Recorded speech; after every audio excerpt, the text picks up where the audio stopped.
PokeClass is sponsored by CollectorsCash.com, and they now have Dark Explorers in stock at incredible prices. Are you looking for that last card to complete your deck, or looking to boost your collection in any set of the game? Then Collectors Cash is where you need to be. They stock all of your boxes, tins, and singles of Pokemon, and any other card game for that matter, at very competitive prices. So make sure you visit www.collectorscash.com after the show. Hey everybody, and welcome to episode 71 of PokeClass, and today I'm going to do another deck analysis because the Nationals are quickly approaching, most of them in the next month or so, and I want to get you as prepared as possible for the coming format. Now today I'm going to be going over a deck involving this card, Empoleon. It has great stats apart from the double lightning weakness and being a stage 2, but besides those facts, when you pair it with something that can cover its weakness, like Donphan or Terrakion, both of which I'm going to be covering in this episode, it's not as bad as it seems. So without further ado, let's get to it.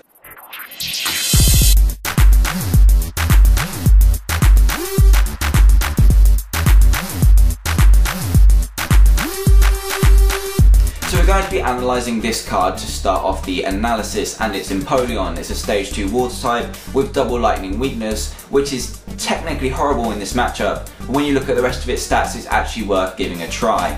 The first selling point of the card is its ability Diving Draw, which allows you to discard one card from your hand in order to draw 2 more, and you can do that for as many Empoleons you have in play, similar to the way Magnetic Draw works when Magnezone was popular. Arguably, this power is a lot better since you can go over the 6 card limit and you don't need to play your hand down, and you can get resources out your hand that you don't really need for the rest of the game, such as collectors past like the 2nd or 3rd turn and anything else you're not really going to use.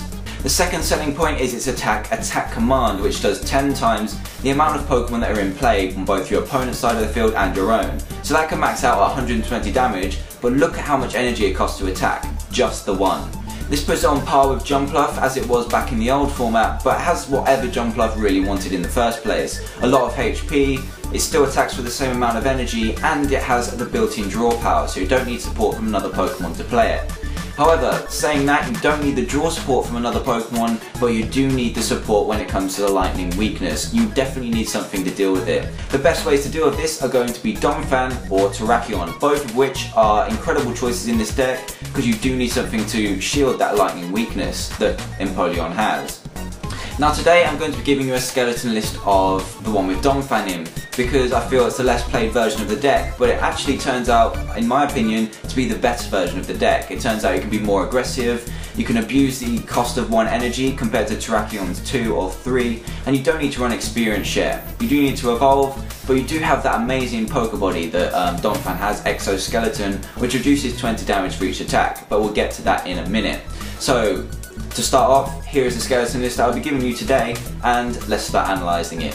So first up we have 414 Empoleon, the card we just talked about, because you need the maximum of this just to get, you need the maximum basics to get them all out on the field, to rare candy into your Empoleons as soon as possible. 1 Prinplup is questionable, you possibly don't even need any at all, because if you're going to evolve into Prinplup, you're essentially wasting a turn because it's going to get captured up and killed, the same as any Piplup would in the format, since it has only 80 HP. So 414 just gives you the maximum chance of getting all your draw power and attackers out as soon as possible, since once you get 1 Empoleon out, Diving Draw pretty much gets you set up for drawing into the rest pretty frequently if you draw quite well.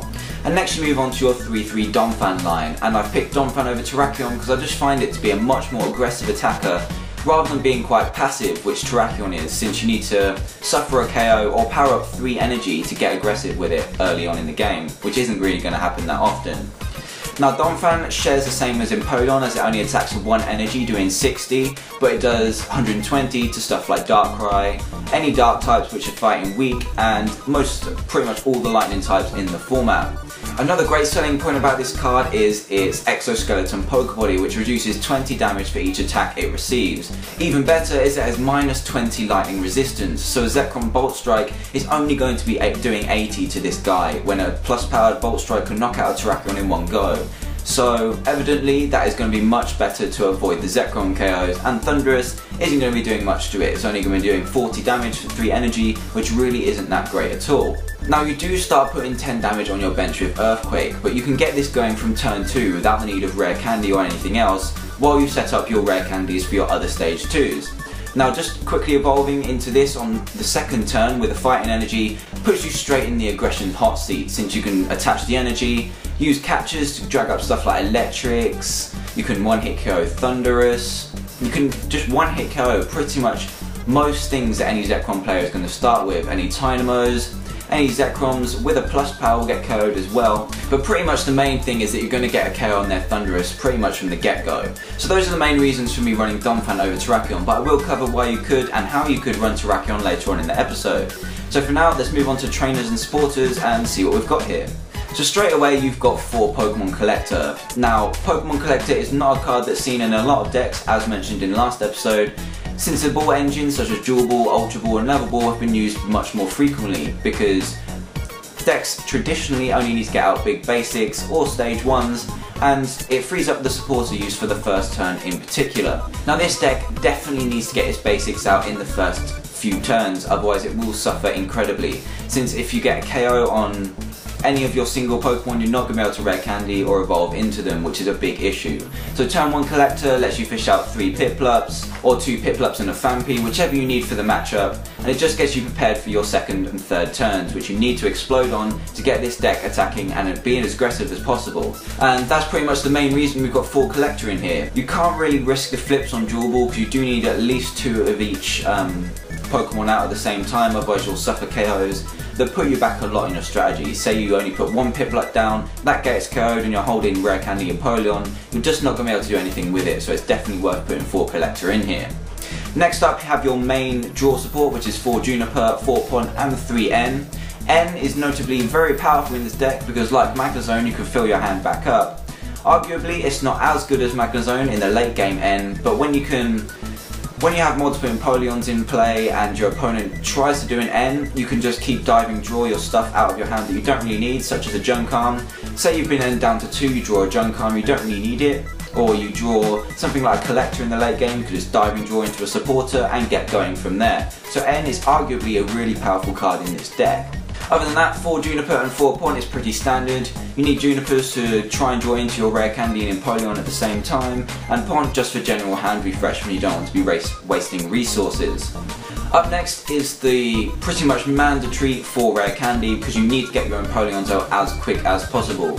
A turn 2 Empoleon will speed up your game considerably more than having a turn 3, turn 4 or even later Empoleon, since you're going to be having that constant draw power throughout the game to remain as aggressive as possible. I really wouldn't suggest going any lower than 3, because otherwise you're pretty much defeating the objective of your deck. You need to be fast in this very fast format already when you've got stage 2s to deal with, so 4 Rare Candy is something you're always going to want to start with. Next up is the standard 4 Junkam to reuse stuff like Rare Candy if you're forced to Juniper 1 away early in the game, or to just get out more Empoleons later on in the game. You'll find yourself Junkaming for Rare Candy a lot if you have Empoleon in your hand, just to get those massive 140 HP Pokemon out.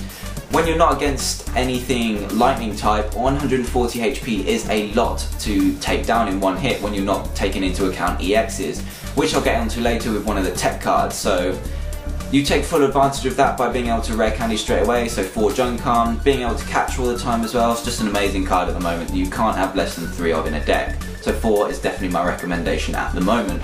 Up next, you only have 2 Pokemon Communication, but there is a lot of space in this deck to add more. I only put 2 in here because you can use other stuff like Ultra Ball, which is a very powerful search card for stage 2 decks at the moment, so I just left the option open there. You could argue to run 4 Pokemon Communication, but you don't really run that many Pokemon in the deck, to be honest. If you're running more like a 4-2-4 line, then I definitely would bump it up to 3 or 4 Pokemon Communication, but generally you don't really need it, so I would possibly suggest adding in Ultra Balls instead, but I'll get to that at the end of the episode. Up next is 4 Pokemon Catcher. This deck is going to be focusing on getting quite swift early prizes with Donphan. The main point I've got 4 Catcher in here is because you can be really aggressive with Empoleon as well. Empoleon isn't going to max out at a lot of damage because your opponent is possibly going to be playing down less basics than they should be, just to avoid the maximum damage output. The average damage you're going to be getting out of this is 70 to 90, which is perfect for picking off stuff like Smeargle, Electrics and stuff like that. So if you haven't got Donphan at your disposal and you want to use Empoleon to go aggressive, then 4 Catcher is definitely what you need to pick off the easy prizes, and that's pretty much why there's 4 in there. You could go down to 3 if you're really tight for space, since you run 4 Junkam, and you can pretty much 2-hit KO most things in the format.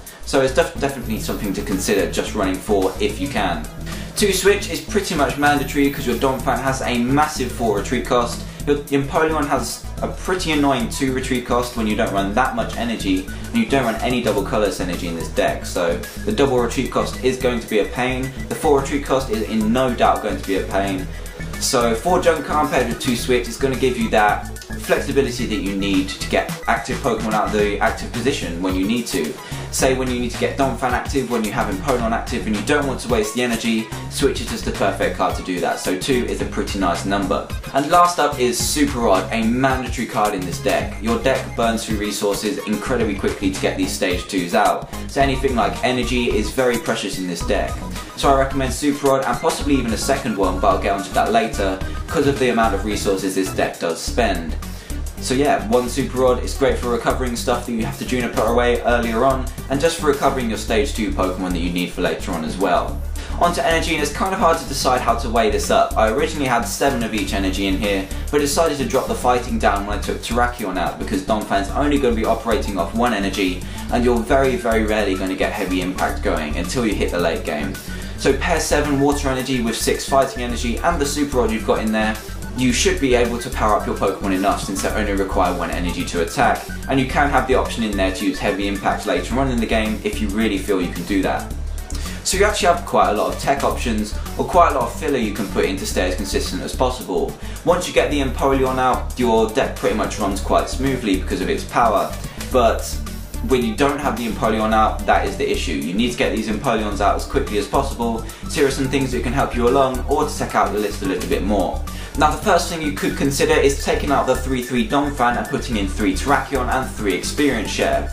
This does lower your Pokemon count and does change your strategy quite a bit, to be honest. So Terrakion makes the deck a little less aggressive, and well, possibly a lot less aggressive, because you're only allowed to do a maximum of 90 damage when you've either got 3 energy attached or you've just suffered a KO for 2 energy. Now 2 energy for 30, 60 if you're doing double fighting weakness, isn't actually a lot when it comes to the speed of the format, which is why I prefer Donphan over Terrakion. Especially in the Zekrom Eels matchup, Terrakion is usually quite easy to get around. Mewtwo could become a problem when it gets too much energy on it, and Darkrai does deal with Terrakion quite nicely when it has no energy on it. Experience share is crucial in this deck. I don't like running 3, to be honest, so you're going to have to find the room for the 4th one just to keep it going as consistently as possible, and keep your energy returning to Terrakion when you're suffering a KO. Some people may prefer the Terrakion version, but if you're more aggressive of a pair like myself and just like to get the KOs with catcher and stuff, then definitely go down the Donphan route. In my opinion, Terrakion has a lot harder time with stuff like Tornadus EX and normal Tornadus, because both of those are going to be 2-shotting you, meaning you can't use Retaliate. But if you were a Donphan, you'd still be getting 2-shotted, but you would be able to take prizes with capture since you don't need 3 energy, you only need the 1 to do 120 to anything they have on their field, which isn't a Tornadus. So overall, the option is up to you, but I personally prefer Donphan. Some people prefer Terrakion. Try out both. Both take up arguably the same space, even though Terrakion would ideally run 4 experience share. But you could possibly take out a catcher since you're not going to be as aggressive as the Donphan version. Try out both and see what you think.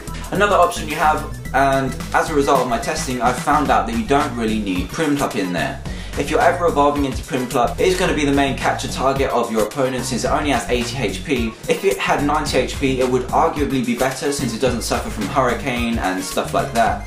But anything that's going to KO a Piplup is going to KO a Primplop, so it's not really worth the space in my opinion when you run 4 rare candies, and most of the time you're gonna find yourself rare candying into Empoleons rather than evolving normally, 95% of the time anyway. Try a few games with a Primplop or 2 in there, but if you're finding yourself never using it, then definitely take it out for more support cards.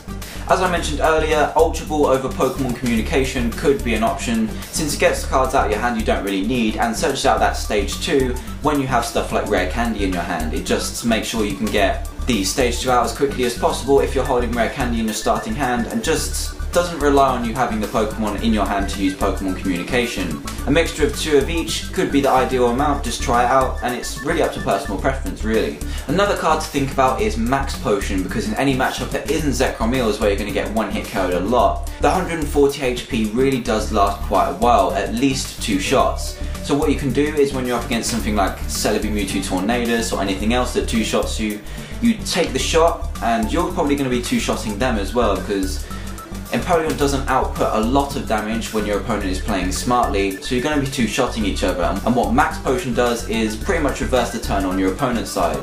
If you get hit and are suffering a KO, potentially the next turn, you use Max Potion, attach the energy from your hand because you only run off single energy attachments, and reverse the tide basically. And you can pretty much abuse it when it comes to Donphan as well, because they're going to be 2 or even 3-shotting your Donphan, especially in the Zekrom Eels matchup. So when they're close to a KO on your Donphan, just use Max Potion, attach another fighting energy, and continue the rampage. It's definitely a very strong card to include in here, and I definitely recommend including at least one, so definitely try it out, and it's a great card to use. And that is pretty much your Empoleon deck list for you. The deck is incredibly fun to play if nothing else. It does have the double lightning weakness and is a stage 2, but when you get this running and get a perfect list out there, it runs really nicely and can take on the majority of the decks in the format, even those pesky Zekroms. So if you're looking for a fun competitive deck that's arguably quite cheap at the moment, the Prime's even quite cheap, the Donphans, Terrakions are arguably quite cheap, and Empoleons are definitely quite cheap as well. So definitely try this deck out, it's incredibly fun as I just mentioned, and it is quite competitive, it's easily tier 2 at the worst. So thanks for watching this episode of PokeClass. I'm going to be uploading a match video actually of this deck working against Zekrom Eels, just to show you how powerful Donphan can be in the matchup compared to Terrakion, and it's just going to show you how Empoleon can deal with Zekrom Electric in the competitive scene. So thanks again for watching, please subscribe, leave a comment and leave a like, I'd really appreciate it, and thanks for watching.